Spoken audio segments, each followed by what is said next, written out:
Hi అండి. Welcome to my channel. అందరికీ ముందుగా సంక్రాంతి పండగ శుభాకాంక్షలు అండి. ఈ సంక్రాంతి పండగ అనగానే మనకు ముందుగా గుర్తు వచ్చేది పిండి వంటలు కదా. ఆ పిండి వంటలలో మనం రవ్వ లడ్డులు అట్లాంటివి అయితే తప్పకుండా చేసుకుంటూ ఉంటాము. అయితే ఇవాళ వీడియోలో మనం శృతి మెత్తని రవ్వ లడ్డూలు ఎలా ప్రిపేర్ చేసుకోవాలో చూద్దాం. ఇవి 15 నుంచి 20 రోజుల వరకు ఇలానే సాఫ్ట్గా ఉంటాయండి. ఇవి పాకంతో చేసేటటువంటి రవ్వ లడ్డూలు.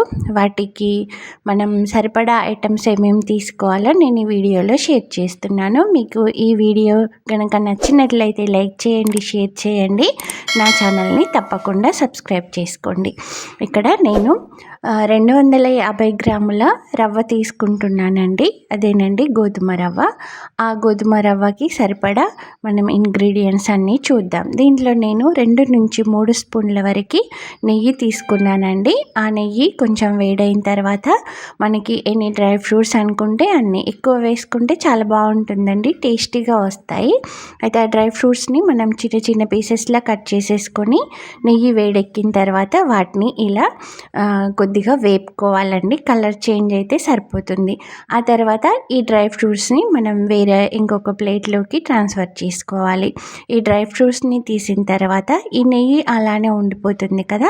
ఆ నెయ్యిలోనే మనం ఈ రవ్వ లడ్డూలకి సరిపడా రవ్వ ఏదైతే తీసుకుంటామో దాన్ని ఈ నేతిలోనే వేయించాల్సి ఉంటుందండి. ఇదిగో చూడండి, మన డ్రై ఫ్రూట్స్ అయితే వేగిపోయాయి. వీటిని మనం ఒక ప్లేట్లోకి ట్రాన్స్ఫర్ చేసేసుకుందాం.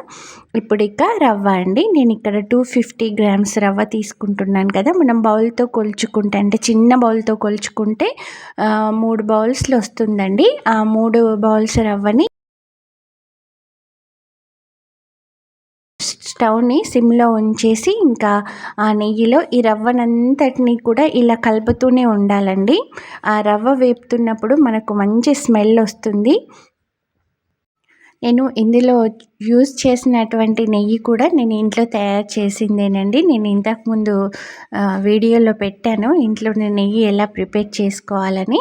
అలా మనం ఒక 10 మినిట్స్ వరకు సిమ్లో ఉంచేసి స్టవ్ని మెల్లగా రవ్వను వేపుకున్నారనుకోండి, అది లైట్గా కలర్ చేంజ్ అయిపోయి కమ్మని వాసన వస్తుంది.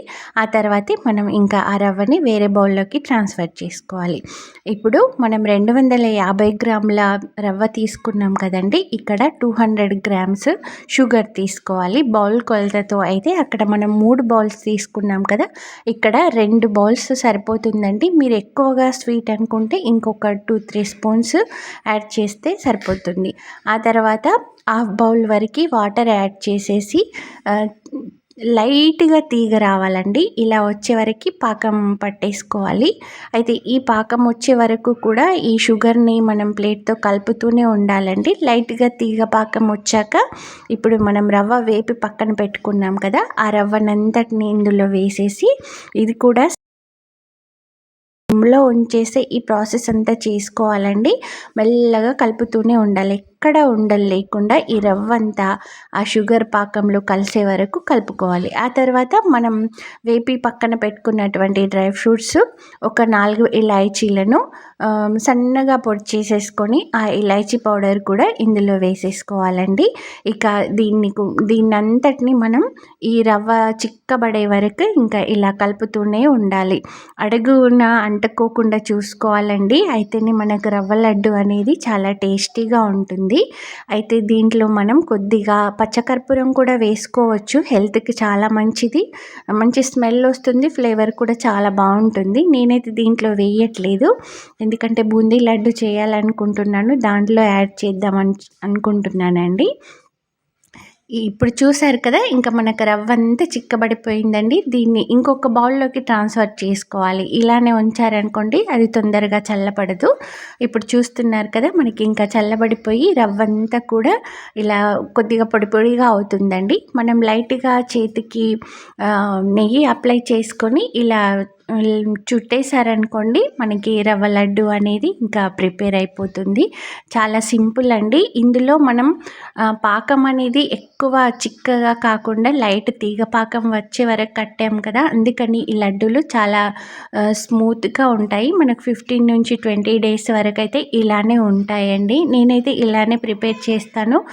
మనం ఈ లడ్డూలు చేసిన రోజు నుంచి ఇంకా ఎండ్ వరకు కూడా ఇవి అలానే శృతి మెత్తగా ఉంటాయి. మరీ మెత్తగా కాదండి, మనం ఇలా 2 చేతులతో తుంచితే ఇంకా చక్కగా విరిగిపోతాయి.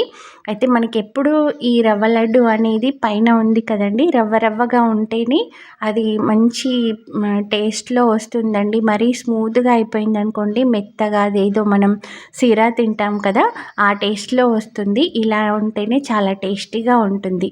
ఇదండి ఈ సంక్రాంతికి నేను చేసుకున్నటువంటి రవ్వ లడ్డూల రెసిపీ. మీకు గనక వీడియో నచ్చినట్లయితే లైక్ చేయండి, మీ ఫ్రెండ్స్కి రిలేటివ్స్కి షేర్ చేయండి. మీరు కూడా రవ్వ లడ్డూలు చేసుకొని మీకు ఎలా కుదిరాయో కామెంట్ సెక్షన్లో కామెంట్ తప్పకుండా చేయండి. నా ఛానల్ని ఎవరైనా సబ్స్క్రైబ్ చేసుకొని వాళ్ళు ఉంటే వెంటనే సబ్స్క్రైబ్ చేసేసుకోండి. మరిన్ని మంచి మంచి వీడియోస్తో నేను మీ ముందు ఉంటానండి. Thanks for watching. మరొకసారి అందరికీ సంక్రాంతి పండగ శుభాకాంక్షలండి. నేను ఫర్దర్ వీడియోస్లో సంక్రాంతికి వేసుకునే ముగ్గులు కూడా షేర్ చేస్తాను.